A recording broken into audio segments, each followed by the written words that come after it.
This was the last bow that Browning made before they discontinued making bows back in 2010. So this is a 2010 model, so I'd be about 8 years old right now. In the years that I've been working in the last 8-9 years in archery retail and outfitting, this is probably one of my favorite bows. That's why I didn't sell it or upgrade to a different bow. One of the reasons is that it's a single limb, not a split limb. Single limb bows, I find, are stronger. They hold more kinetic energy. They're also more stable.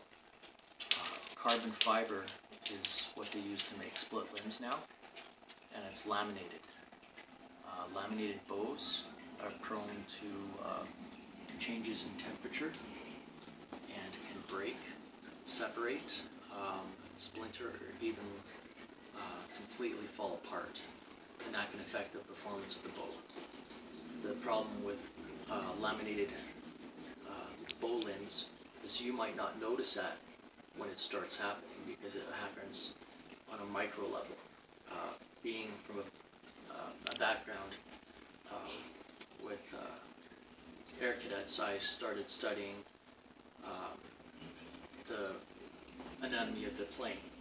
Now the plane, under stress from wind, can cause microfractures in parts of the plane, especially the wings, that people might not notice at first. That same thing can happen with limbs and bows.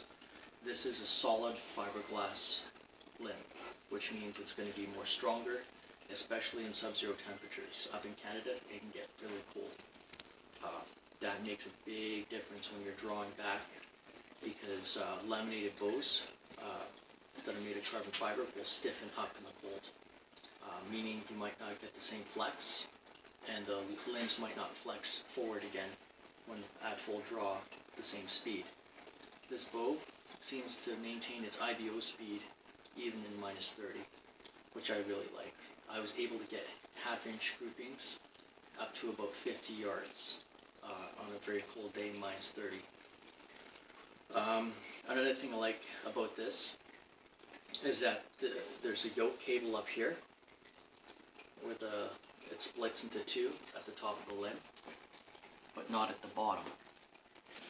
So as far as cameline, tiller, and paper tuning, I only have this to deal with, as opposed to a lot of split limb bows today, which have a split cable down here. So one limb can be twisting one way while the other one's twisting another, and that can throw your shot off completely. With only this to deal with, I have less problems in the field with temperature changes, flexing of the limb left to right, so I have less tuning problems. It's 99% of the time going to be in tune, whereas split limb bow with split yoke cables at the bottom can be out of tune more often than not. Also, the draw cycle on this is a lot smoother. I can adjust on my cam 65% let off to 80% let off, which means at 80% let off, at full draw, 80% of the draw weight is going to be taken off. That's going to make it easier to shoot. I might lose a little kinetic energy and a little speed because of it. If I want my bow to be faster, I can switch it to 65% let off. It's going to be harder to pull back, it's going to be harder to hold, but I'm going to get more speed and more kinetic energy for big game. Joules is a measurement used to, and foot-pound kinetic energy is the measurement used when the projectile hits the target. Now, some projectiles might die off right away within 40 to 30 yards, which is why they made it so that you can adjust this. So if you're shooting past that in the open plains, not from a tree stand, over flat ground, instead of getting a rainbow trajectory, I'm going to have a straighter line of trajectory to my target. So I'm going to work a little harder, but I'm going to have a better shot because of that. And that's a little bit of a nicer trade-off. This is also very short. These limbs are extremely short compared to most bows. One of the benefits of that is I can push through very thick bush without my bow getting stuck in branches or bushes. Also, longer, taller bows need to be shot while standing up, otherwise the limbs will touch the ground. With this bow, being out in the flat prairies, I don't have a lot of trees to hide behind sometimes, so this does another thing. It allows me to crouch down in short grass and be lower to the ground, and I can take a kneeling shot without the limbs hitting the ground, making this really good for the bush or in open plains. So it's very versatile that way. Also though, it also makes the bow very light. Most bows made in 2010 weigh anywhere from 4 to 6 pounds, fully loaded with all the gear on it. With this bow being so compact with everything on it, it is extremely light at 3.2 pounds. So I can hold the bow at full draw without as much fatigue in my arm and my shoulder. So my deltoids aren't working as hard to lift this bow at full draw, so I can get better accuracy. Even the slowest, even a little bit of movement can actually throw your shot off. The strings are very nice on here. These are Scorpion strings. They're made in Winnipeg, Manitoba, where I grew up until I was 9. Canadian made. They're pre-stretched at 1,000 pounds, so I get more feet per second out of my shot with the same bow without having to upgrade to a different model. Also, I don't have as much problems with the string stretching because they're already pre-stretched, so my cams don't go out of time. I'm in tune more often, and also I don't have to worry about tuning these as often, where pre-stretched strings don't have a lot of give, so I'm not going to have string stretching causing my cams to lean left or right, where factory strings are not, and they're constantly prone to having to be tuned all the time. This is an Apex sight fiber optic with a level and a PSC right here. This is what came with the bow. It's aircraft aluminum, where this is polymer.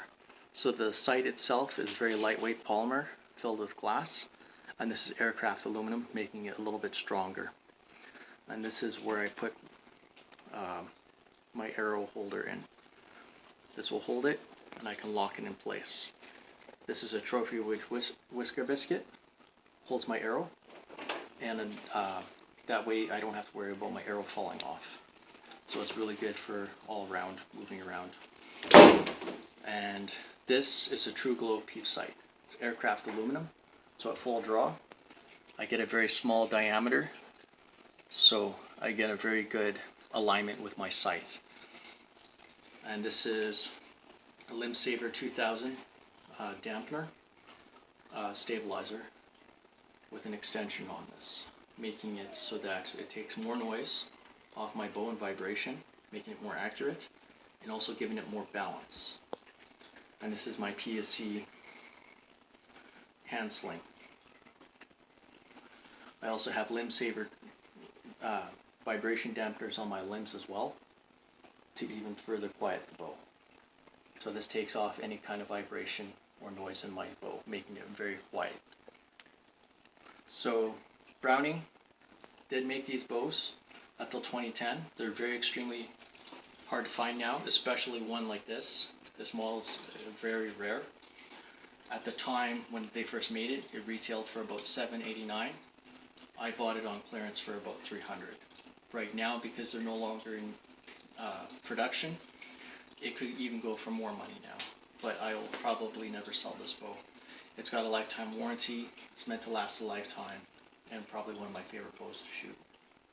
So if you're looking for a bow today, if you can find a model very close to this, this is what you want to look for. Something compact, lightweight, very adjustable, easy to shoot with less problems.